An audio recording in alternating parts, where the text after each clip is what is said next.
May mga bagay na hindi natin naiintindihan, hindi natin alam. Palagi na mas nangingibabaw ang kapangyarihan ng Diyos. No?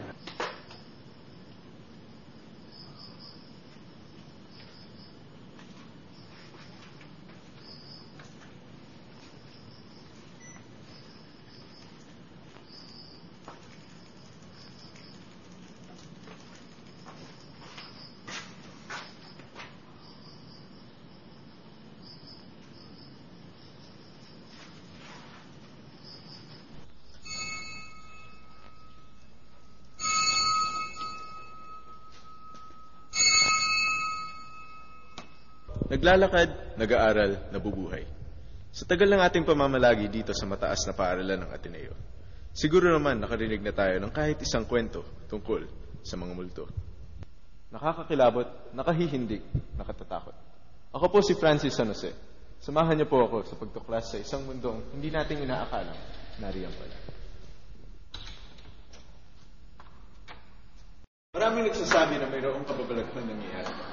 Mayroong mga nagpapakita, nagpaparinig, nagpaparamdam. Walang makapagsasabi kung totoo nga ang mga bagay na ito. Pawang gawa lang ng ating imahinasyon.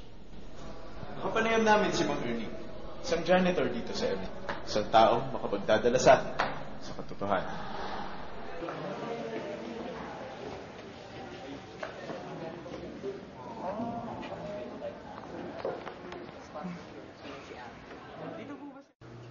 Ang alam ko rito, paggabi, meron ditong white lady. Dito po. Diyan, mga 10. Saan po banda mo? Tapos sa cover, sa ano naman, sa ito, totoo to, sa chapel, meron din. Pagka halimbawa, merong nililibing na pari dyan, pagka iiwanan mo na ng alauna, kasi may bantay eh. Alauna. Ang bantay lang janitor. Pag wala nang katao-tao, may lumalabas talaga dyan sa chapel. Ewan ko kung naniniwala kayo. Hindi ako nagano, basta gabi. Tapos puro pare. Mga anong oras? Gabi na. Kasi marami na rin pare dyan inaano. Pare. Kinukwento nila, in fact, kagabi, nagwe-wait ako. Tapos, naiwan ako mag-isa doon, mga siguro around 7:10 na yung gabi. Normally, hindi ako naiwan na ganun. Pero, dapat pag naiwan ka, papatay mo lahat ilaw, aircon, may radyo kasi kami napapatay mo yung radyo, tapos ilalak mo, tapos balik mo yung susi mo. So, paggabi, nung natapos na ako mag-unwind na lang akong warm up. Disturbance ba siya? Tapos pagbaba ko, ang tahimik. Biglang patay yung radyo. Biglang ko yung radyo, nakapatay na yung radyo, hindi ko na naalala, pinatay ko yung radyo. So, mga ganun. Paghahanap namin ng mga taong makapagbabahagi ng kanilang karanasan dito sa Ateneo, nakilala namin si Ginoong Tano, isang taong sa tagal ng kanyang paninilbihan dito ay marami na ring naranasan.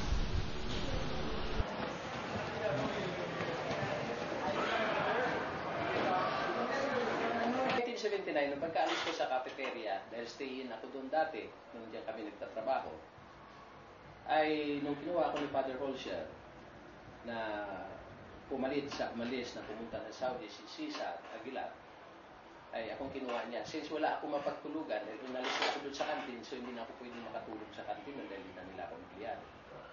Nakiusap ako kay Father na matutulog ako doon sa PE room, which is nandun pa sa chapel. Yung tinatayuan ngayon ng ating satellite clinic. Diyan dati yan. So, diyan ako natutulog. Pagdating ng mga 12 hanggang 2 o'clock ng gabi, ay hindi na ako makatulog dahil sa mga naramdaman ko sa loob ng chapel. Mayroon, tinatawag natin kung minsan may parang tumatagboy, may umiiyak na bata, at minsan mayroon parang kadina na bumubuhat na hinahata. Dito sa building na ito, nung bago ito gagawin, may kakaroon tayo ng tawag nito yung paasko, at pinagkukunan ito ng mga picture ang lahat ng area nito. At doon sa area, sa shower room sa taas, doon sa shower room natin sa taas, ay may lumabas yata doon na nakuna ng picture na yon ni Julius ng taga-ITC, At mayroon siya nakita doon sa picture na may guard na object na parang babae ang form na nakaano sa salamin. Nagbabanggit si Ginoong Tano tungkol sa isang litratong nakuha dito sa shower room ng Lupi. Ano kaya ang misteryong bumabalot dito sa litratong ito?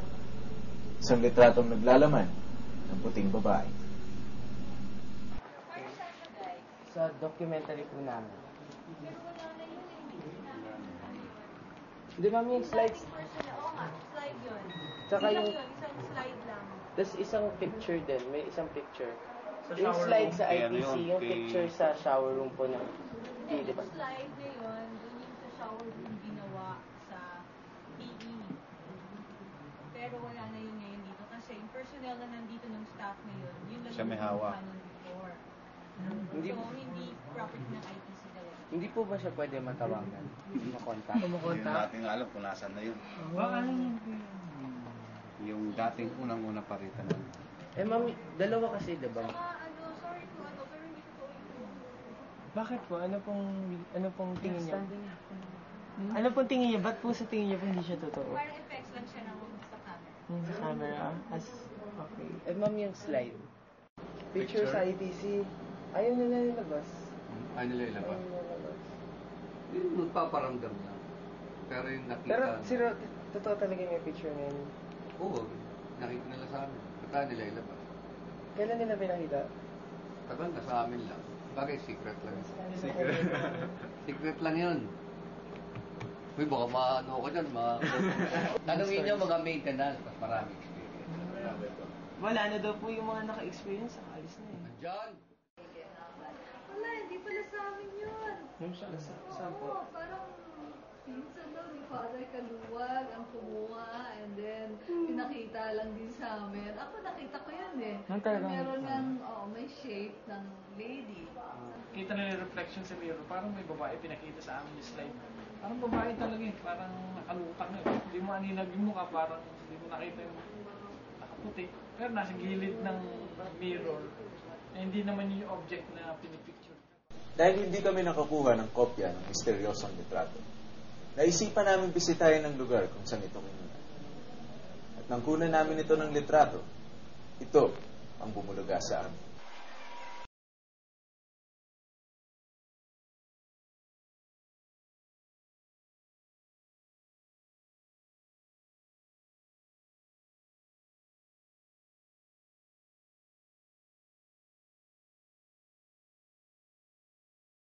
Ninais naming takasan ang aming nakita't naramdaman.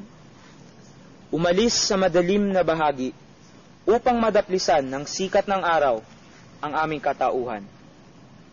Subalit sa ginawa naming pagtakas, natuklasan namin ang isang bagay. Isang bagay na maaring makatulong sa atin. Hindi kaya na ang mga multo na ito ang sumisimbolo ng ating kahinaan bilang isang mag-aaral at lalong-lalo na ang pagiging Pilipino. Sumisimbolo bilang isang balakid upang maabot natin ang mga tala sa alapaap. Susuko na lang ba tayo sa mga multo ng ating buhay? Hahayaan na lang ba natin na manaig ang pagiging takot natin sa mga bagay na hindi naman natin nakikita ng madalas?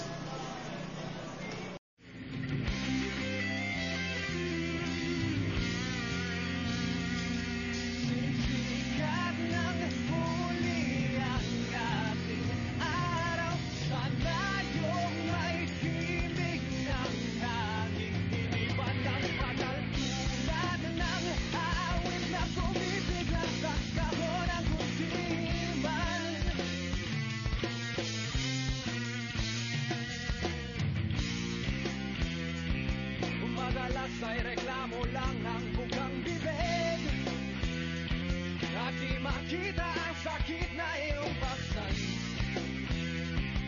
Mas matalas ang dila kung merong gala.